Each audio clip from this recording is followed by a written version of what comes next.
الرسل وخاتم الأنبياء وعلى آله وصحبه ومن بهديه مهتدى.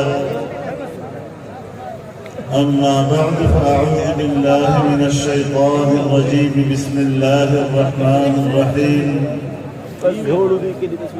هو الذي أرسل رسوله بالهدى ودين الحق ليظهره على الدين كله وكفى بالله شهيدا. محمد رسول الله. صدق الله العظيم.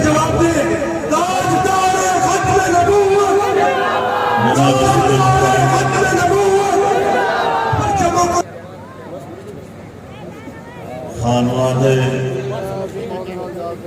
حضرت حافظ الحدیث والقرآن، اکابر علماء کرام، بزرگان ملت،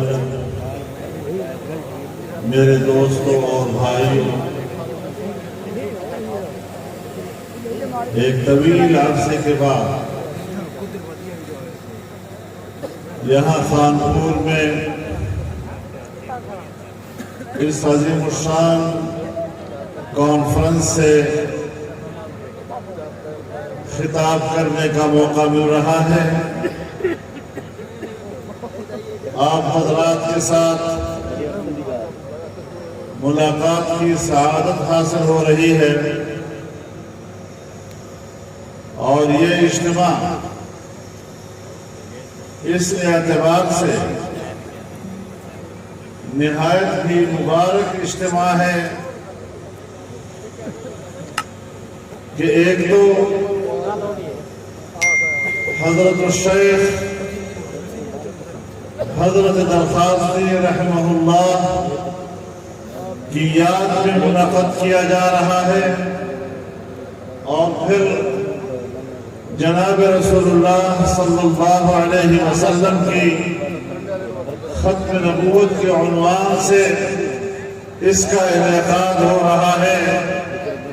اس عظیم الشان اور انتہائی قابل قدر نسبت سے مجھے امید ہے کہ اللہ تعالیٰ کے نزدیک آپ کا اس اجتماع میں شامل ہونا اللہ کے ہاں قبول ہو.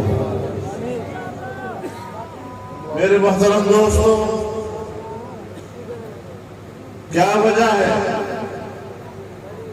کہ وہ پاکستان جو دنیا کے نقشے پر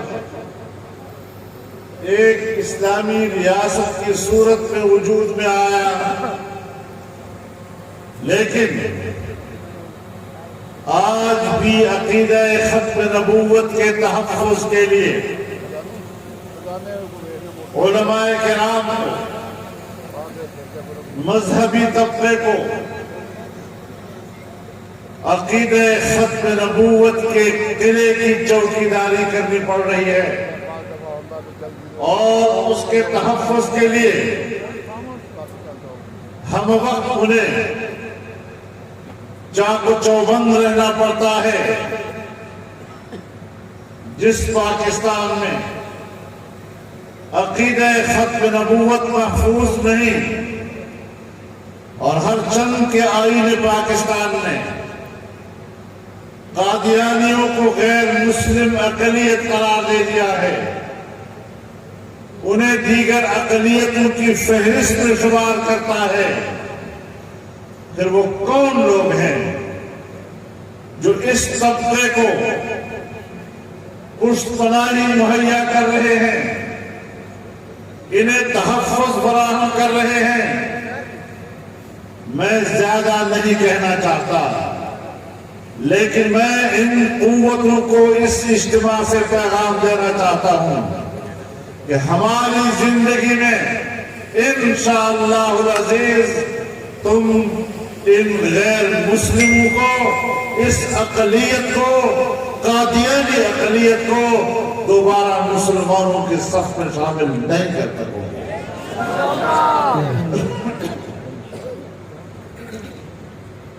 میں سمجھتا ہوں اور سنجیدگی سے اس بات کو لینا چاہیے کہ اگر ہماری اسٹیبلشمنٹ میں، ہماری بیوروکریسی میں، ہماری سیاسی جماعتوں کے اندر اس قسم کی کالی بھیڑیں موجود ہیں تو انہیں نکال باہر کیا جائے تاکہ ہمارے ادارے اس غلاظت سے پاک ہو جائے۔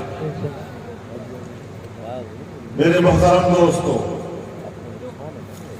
کیا یہ ہمارے لیے تشویش کا باعث نہیں؟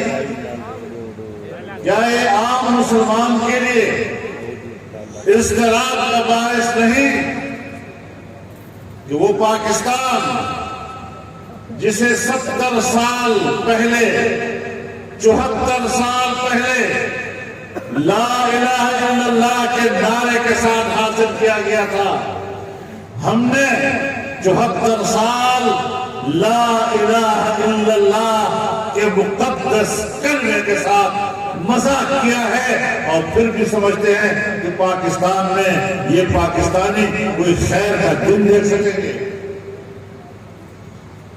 ہمیں 74 سال کے گناہوں پر اللہ سے معافی مانگے۔ ہم نے مسلمانوں کی قربانیوں سے غداری کی ہے، ہم نے اپنی بہنوں اور بیٹیوں جنہوں نے اپنے عزتیں لٹائی اور آج بھی ہزاروں کی تعداد میں ہندوستان کے سکھوں اور ہندوؤں کے گھروں میں وہ سکھ اور ہندو جنم لے رہی ہیں، ان کی قربانیوں کا کیا بنے گا؟ ہم ان کے سامنے قیامت کے روز کیا منہ دکھائیں گے؟ آپ بتائیں کہ جس ملک کو اسلام کے نام پر حاصل کیا گیا، سب سے زیادہ ظلم اس اللہ کے دین کے ساتھ ہو رہا ہے۔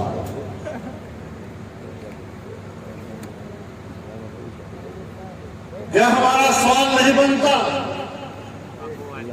کہ 1973 میں پاکستان کا آئین بنا اور اسلام کو پاکستان کا مملکتی مذہب قرار دیا گیا؟ اس آئین میں قرار دیا گیا کہ قرآن و سنت کے منافی کوئی قانون نہیں بنایا جائے گا۔ اس آئین میں قرار دیا گیا کہ ہر قانون قرآن و سنت کے تابع ہوگا۔ لیکن کوئی بتا سکتا ہے کہ سن 1973 سے لے کر آج تک ہماری پارلیمنٹ کی کسی ایوان میں کوئی ایک اسلامی قانون پاس ہوا ہو؟ اور جب 2003 اور 2004 میں صوبہ خیبر پختونخوا کی صوبائی اسمبلی میں MMA کی حکومت میں ایک شرعی قانون پاس کیا گیا تو پھر جج اور جنرل دونوں متحد ہو گئے اور دونوں نے مل کر اس قانون کو آئین سے متصادم قرار دیا۔ کیا ان سے کوئی پوچھنے والا نہیں؟ کیا یہ کسی کو جواب دے نہیں ہے؟ کیا یہ اللہ کو بھی جواب دے نہیں؟ کبھی اس گریبان میں جان کر دیکھا ہے کہ کیا انہوں نے اللہ کے قانون پر اپنی رائے کو ترجیح نہیں دی ہے؟ لیکن کیا کیا جائے؟ جنرل صاحب کیا کیا جائے؟ جج صاحب ہے، سپریم کورٹ کا جج ہے، لہذا اس کے احترام میں فرق آئے گا اگر ہم ان کے اس قسم کے غلط فیصلے کے اوپر تبصرے کریں۔ لیکن میں بتانا چاہتا ہوں کہ فیصلے تم کرو، یہ تمہارا اختیار ہے۔ فیصلے تم کرو، یہ تمہارا اختیار، لیکن اس کو صحیح کہنا یا غلط کہنا یہ ہمارا اختیار۔ آپ ہمیں اس حق سے محروم نہیں کر سکتے۔ میرے محترم دوستو، جس ملک میں تہذیب بک رہی ہے اور ہم آئے روز یہی سوچتے ہیں کہ مغرب کو کیسے خوش کرنا ہے، ہم نے قادیانی فرقے کو اس لیے مغربی دنیا نے پذیرائی دی ہے کہ وہ اسلام کی تعبیر انگریز اور مغرب کے مفادات کی بنیاد پر کرتا ہے۔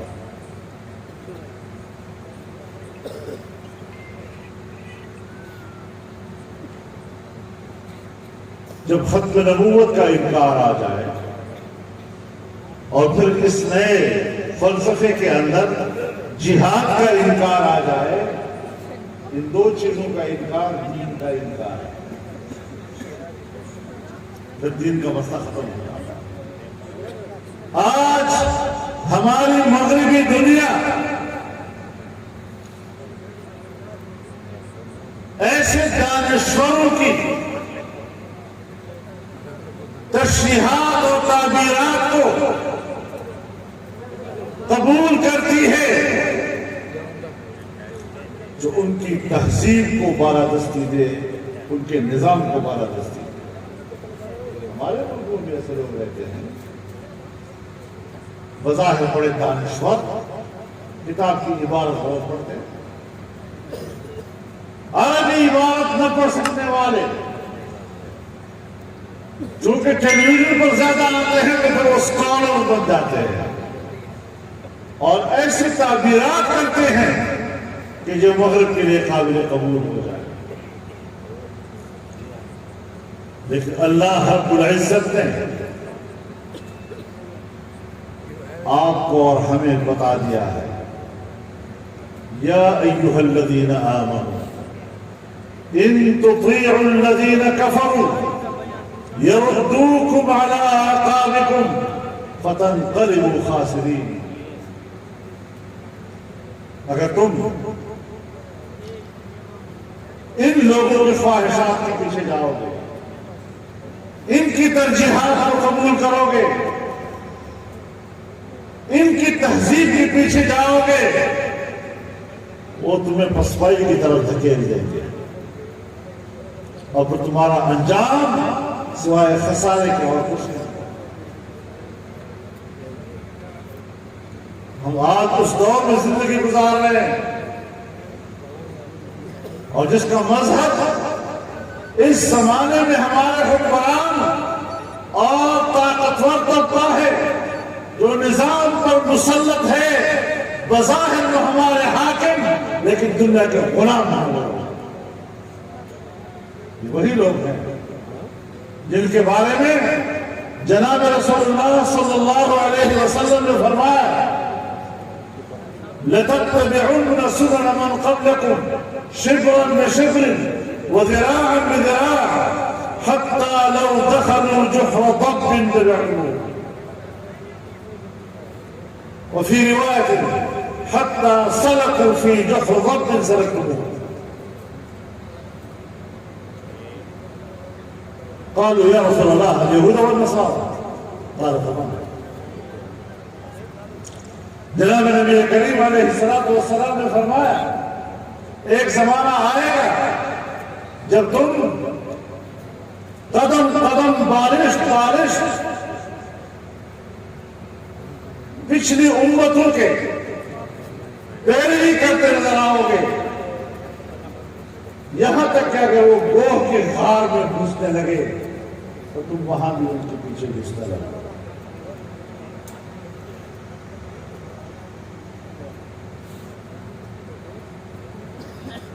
گوہ ایک چھوٹا سا جانور ہے، بڑے جانور کو ہم دابہ کہتے ہیں، اس کو دوئبہ کہتے ہیں، چھوٹا سا غار ہوتا ہے اس کا۔ تنگ غار میں بھی اگر یہود و نصارہ گھستے لگ جائے تو تم وہاں بھی جاؤ گے، شاید تو وہاں نہ لگے۔ تو میرے محترم دوستو، جب اس قسم کے لوگ ہم پر مسلط ہوں گے تو پھر ان کے تسلط کو ختم کرنا قوم کا فریضہ بن جاتا ہے۔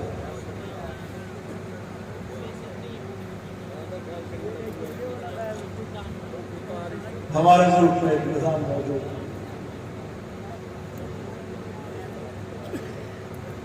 ہمارے ملک میں ایک نظام موجود ہے، ہم اس طے شدہ نظام کے تحت وہ قوت پیدا کرنا چاہتے ہیں۔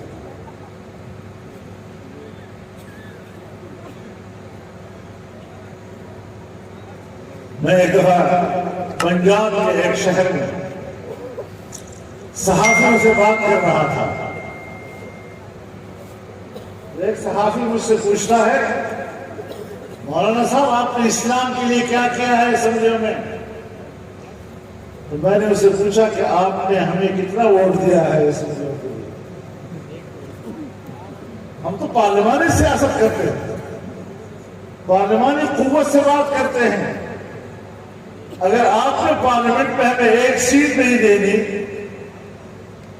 آپ نے جاگیرداروں کو لے جانا ہے، وہاں پر سرمایہ داروں کو لے جانا ہے، رحیم یار خان کے مخدوموں کو آپ نے پارلیمنٹ میں بھیجنا ہے، کسی عالم دین کی صندوقی میں تم نے ایک ووٹ نہیں ڈالا، اور پھر ہمارا گریبان پر پکڑتے ہو تو سر اسلام کا مطلب کیا کہتے ہیں؟ یہ تو ہم آپ سے پوچھیں گے، ہم آپ سے پوچھیں گے رحیم یار خان کے مسلمانوں، ہم آپ سے پوچھیں گے خانپور کے مسلمانوں، اس محاذ پر آپ نے کوئی اپنا فرض ادا کرنا ہے یا نہیں؟ علماء کا گریبان تب پکڑو اگر علماء کو آپ نے اقتدار کی قوت دی ہے۔ اس شعور کو بیدار کرنا ہے، اس احساس کو ہم نے بیدار کرنا ہے۔ اس طرح آرام سے کام نہیں چلے گا۔ جمعیت علماء اسلام میں آپ صوبہ خیبر پختونخوا میں جائیں، وہاں پر خان اور نواب کے روب دبدبے کو علماء کرام نے خاک بنا دیا ہے۔ آج خان اور نواب ہمارے پاس آتا ہے کہ مجھے جمعیت کا ایک ٹکٹ چاہیے۔ بلوچستان کا سردار اور وہاں کا نواب وہ بڑا جابر ہے، جمعیت علماء کو دعا دو کہ اس نے بلوچستان کے ان اپنے زام میں وقت کے خداؤں کو زمین بوس کر دیا، اور ہمارا یہ سفر چل رہا ہے۔ انشاءاللہ اب یہ سفر سندھ میں داخل ہو چکا ہے۔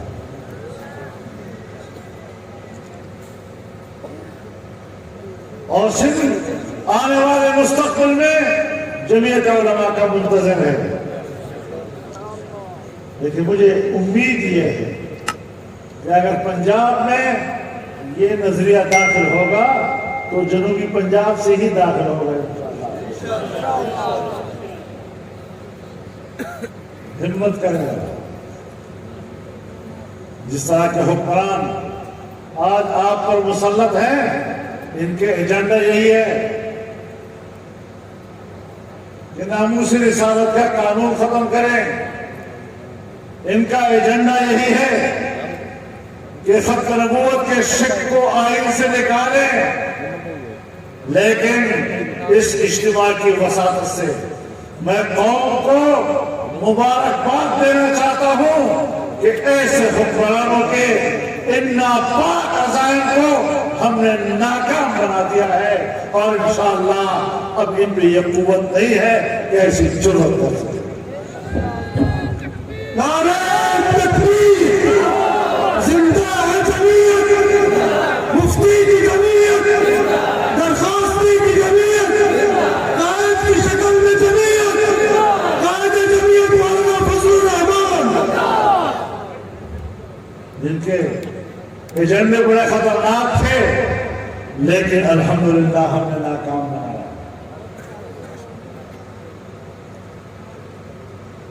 بھائی کوئی ایجنٹ بھیجو ذرا عقل والا تو ہو،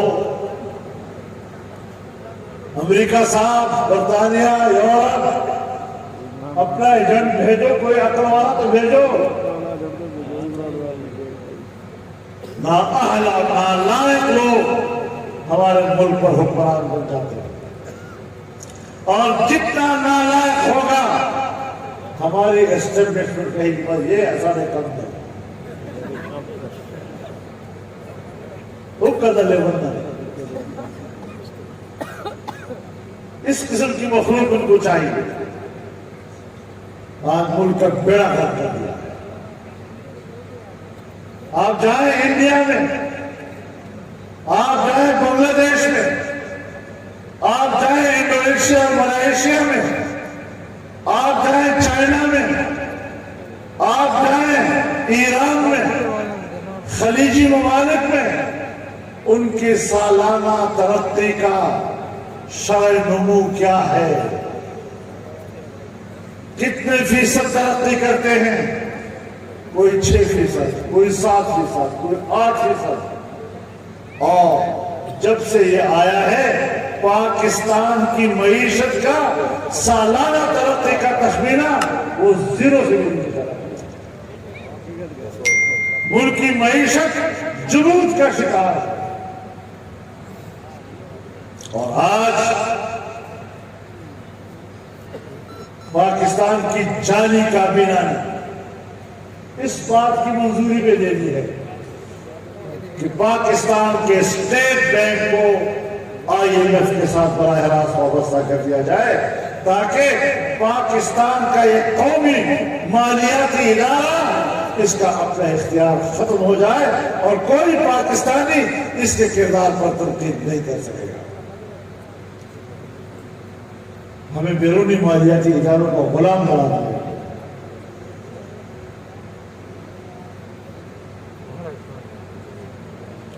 ہماری معیشت کہاں چلی گئی؟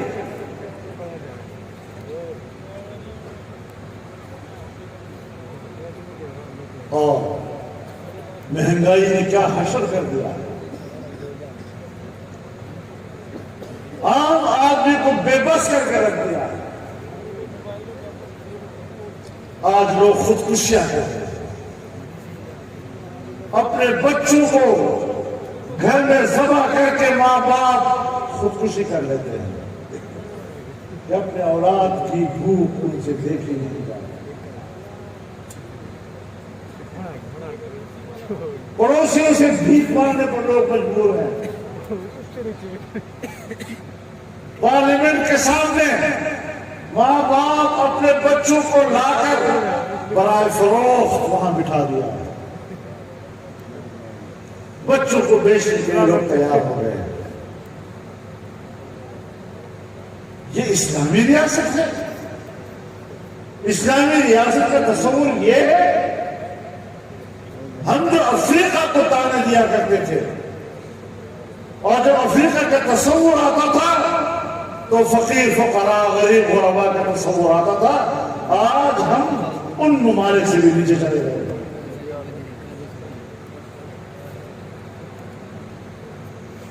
ایسے حکمرانوں کے مقابلے میں اگر ہم نے بے حسی کا مظاہرہ کیا تو پھر پاکستان کی بقا کا سوال پیدا ہو جائے گا. ہم اگر آج جنگ لڑ رہے ہیں اس وطن عزیز کی بقا کی جنگ لڑ رہے ہیں. یہ حکمران ملک کے لیے رسک بن چکے ہیں. اور میں تو جب یہ حکومت میں نہیں آیا تھا, نیا سیاست میں آیا تھا, تو میں نے تو اس وقت کہہ دیا تھا کہ عمران خان پاکستان کی سیاست کا غیر ضروری عنصر ہے. میں نے تو اسی وقت کہہ دیا. لیکن آپ لوگ بھی تو مولوی غریب مولوی کی اذان پر کلمہ نہیں پڑھتے.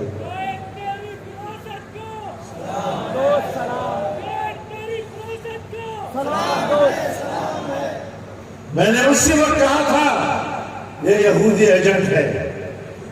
اب ہر ایک کہتا ہے یہودی ایجنٹ ہے. میں نے اس وقت کہا تھا کہ یہ مغربی تہذیب کا نمائندہ ہے.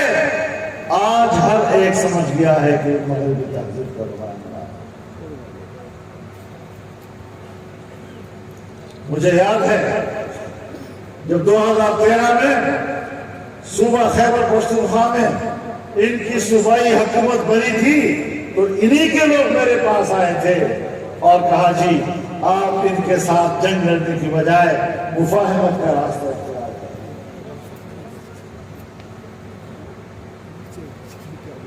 اور پھر میری تصدیق کی انہوں نے کہ آپ ان کو یہودی ایجنٹ کہتے ہیں، آپ اس کو مغربی تہذیب کا نمائندہ کہتے ہیں، ہم 2-3 سالوں سے تمہاری تقریریں نوٹ کر رہے ہیں، آپ بالکل صحیح کہہ رہے ہیں۔ لیکن اگر دنیا میں معیشت ہے تو معیشت دنیا کی یہودیوں کے ہاتھ میں ہے۔ اگر پاکستان کو معاشی ترقی کرنی ہے تو پھر یہودیوں کی مدد کی ہمیں ضرورت ہوگی، اور وہ اسلامی تہذیب کو مدد نہیں دے گا۔ اس لیے ہم نے ان کو سب سے پہلے پاکستان کے اس علاقے پر حکومت دی ہے جہاں پشتون بیلٹ ہے، اور پشتون بیلٹ میں مذہب کی جڑیں گہری ہوتی ہیں، اور مذہب کی ان گہری جڑوں کو اکھاڑنے کے لیے عمران خان سے زیادہ مناسب آدمی ہمارے پاس اور نہیں تھے۔ یہ سب چیز میرے سامنے گزری، میں آپ کو آنکھوں دیکھا حال سناتا ہوں، غائبانہ کوئی چیز نہیں ہے۔ لیکن پھر اس کو مرکز میں دھاندلی کے ذریعے لایا گیا۔ بین الاقوامی منصوبہ بندی اور بین الاقوامی منصوبہ بندی کی یہاں پر عمل درآمد ہماری اسٹیبلشمنٹ نے کی، اور میں بتکرار یہ بات کہہ رہا ہوں، اور آج بھی کہتا ہوں اور آئندہ بھی کہتا ہوں کہ ہماری اسٹیبلشمنٹ نے عام انتخابات میں دھاندلی کر کے اس کو اقتدار کی کرسی پر بٹھایا ہے۔ للکار ہے، للکار ہے، یہ حرکتیں بند کر دی جائیں۔ آپ بڑے لوگ ہوں گے، طاقتور کرسیوں پر آپ بیٹھے ہوں گے، لیکن یہ طاقتور کرسی میں نے تمہیں دی ہے۔ اگر تم وہی طاقتور کرسی ہمارے خلاف استعمال کرو گے تو پھر سن لو کہ ہم آپ کو غلام نہیں ہیں۔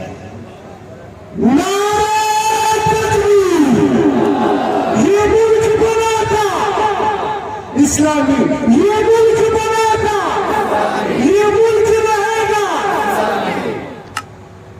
تو میرے محترم دوستو،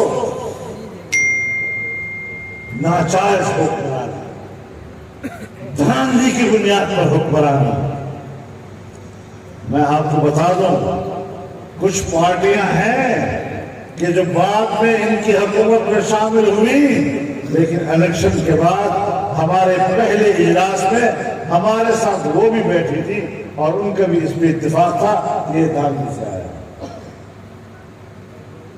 اس میں کوئی دو رائے نہیں، ہم ناجائز حکمرانی کو تسلیم نہیں کرتے۔ تم لا کہو کہ یہ ہمارا حکمران ہے، میں نہیں مانتا کہ یہ ہمارا حکمران ہے۔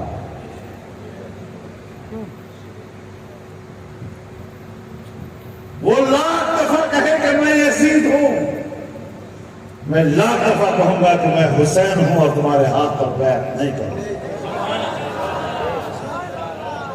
نعرہ تکبیر، سلامتی وزیر اعظم گو عمران۔ تو میرے محترم دوستو، ملک کی معیشت ڈوب گئی ہے، عام آدمی کی زندگی اجیرن ہو گئی ہے،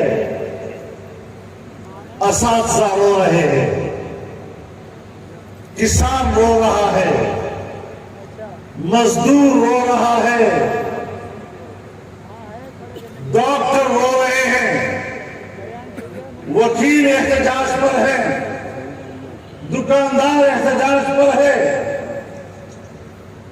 ہر شعبہ زندگی آج اضطراب کے دور سے گزر رہا ہے، پریشانی کے دور سے گزر رہا ہے، لیکن کہتے ہیں نہیں، IMF کہتا ہے قیمت بڑھاؤ، ہمیں قیمت بڑھانی پڑتی ہے۔ تو پھر ہم آزاد ملک تو نہ ہوئے. ہم نے اپنی آزادی کی طرف آگے بڑھنا ہے. نہ مذہبی حوالے سے یہ پاکستان کے نمائندے ہیں، نہ معاشی حوالے سے یہ پاکستان کے نمائندے. یہاں تک مجھے افسوس سے کہنا پڑتا ہے کہ ہمارے ملک میں عدل و انصاف کے حوالے سے عدالت کا کردار دنیا کے 130 ممالک کے 130 میں سے 136ویں نمبر پر. جہاں بالکل ہی عدل و انصاف نہیں ہے وہ 130 نمبر پہ ہے اور پاکستان 136ویں نمبر پر. کہاں ہمارے ملک کو کھڑا کر دیا ہے؟ سب کو کہتا ہے چور چور، تم چور، وہ چور، پیسہ باہر بھیج دیا. لیکن مجھے بتاؤ ذرا،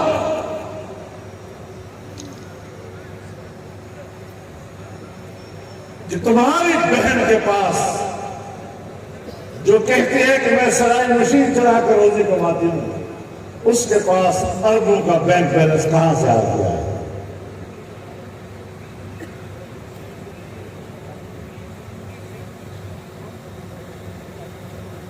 اور دنیا کہتی ہے، بین الاقوامی رپورٹس کہتی ہیں کہ پچھلی حکومتوں میں کرپشن اگر تھی بھی، اس حکومت نے اقتدار حاصل کیا کرپشن کو ختم کرنے کے نام پر، لیکن اس حکومت میں 3 سے 4% کرپشن اور بڑھ گئی.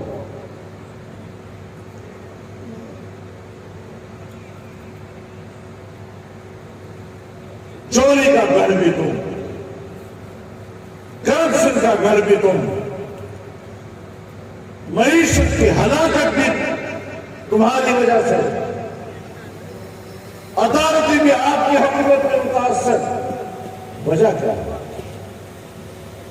میں عدالتوں کے خلاف نہیں ہوں، میں تمام جج صاحبان کا احترام کرتا ہوں، لیکن اگر گزشتہ 1-2 سالوں سے اب تک اور آج تک تمہارے اپنی عدالت عالیہ اور عدالت عظمیٰ کے انتہائی قابل احترام ججز اپنے الفاظ میں اپنی عدلیہ کا کردار پر شک کرتے ہیں اور اس حوالے سے عدم اطمینان کی بات کرتے ہیں اور شکایتیں بڑھاتے ہیں، تو مجھ سے کیا گلا؟ ہمارے اپنے گھر سے تمہارے اوپر گواہیاں آ رہی ہیں. شہید شاہد من اہل، اپنے گھر کی گواہیاں ہیں. اپنے کردار سے اپنے آپ کو آپ نے محترم بنانا ہوگا. ہم کو تو احترام لازم ہی ہے، لیکن یہ سارا آنے کا آواز بگڑ چکا ہے. اب میرے نزدیک یہ مسئلہ نہیں ہے، یہ ناکام ہو چکا ہے، ملک کو تباہ کر چکا ہے، بیڑا گرک کر دیا ہے. میرے نزدیک مسئلہ یہ ہے کہ اگلی حکومت اس حالت ملک کو اٹھائے گی کیسے؟ چیلنج یہ ہے. اس حوالے سے قوم نے کردار ادا کرنا، عوام نے کردار ادا کرنا ہے. ہماری سیاسی قوت عوام ہے، ہماری سیاسی قوت اسلحہ نہیں ہے، خون ریزی نہیں ہے، آئین کی خلاف ورزی نہیں ہے. آئین کے دائرے میں ہم قوم میں شعور بیدار کرنا چاہتے ہیں. کوئی خفا ہوتا ہے تو لاکھ دفعہ خفا ہو، یہ ہمارا حق ہے کہ ہم ملک کو تباہی سے بچائیں، اس ملک کو ہلاکت سے بچائیں، اس ملک کی بقا و استحکام کے لیے ہر قربانی دینے کے لیے میدان میں اتر آئیں. انشاءاللہ العزیز آنے والے وقت میں اقدامات ہوں گے اور مجھے امید ہے کہ قوم اس میں شانہ بشانہ ہمارے ساتھ شریک ہوگی. ٹھیک ہے بھائی، اپنے اندر ذرا بیداری پیدا کریں. آپ جان جائیں دنیا کی کوئی طاقت آپ کو نقصان نہیں پہنچا سکتی. اللہ تعالیٰ دین اسلام کی حفاظت فرمائے، عقیدہ ختم نبوت کی اور ناموس رسالت کی حفاظت فرمائے، اور اس ملک کو امن کا گہوارہ بنائے، اور اس کانفرنس کو اللہ رب العزت قبول فرمائے، اپنے اکابرین کو اللہ کا ثواب پہنچائے، اور آپ کی اور ہماری شمولیت کو اللہ تعالیٰ موجب اجر ثواب بنائے۔ وآخر دعوانا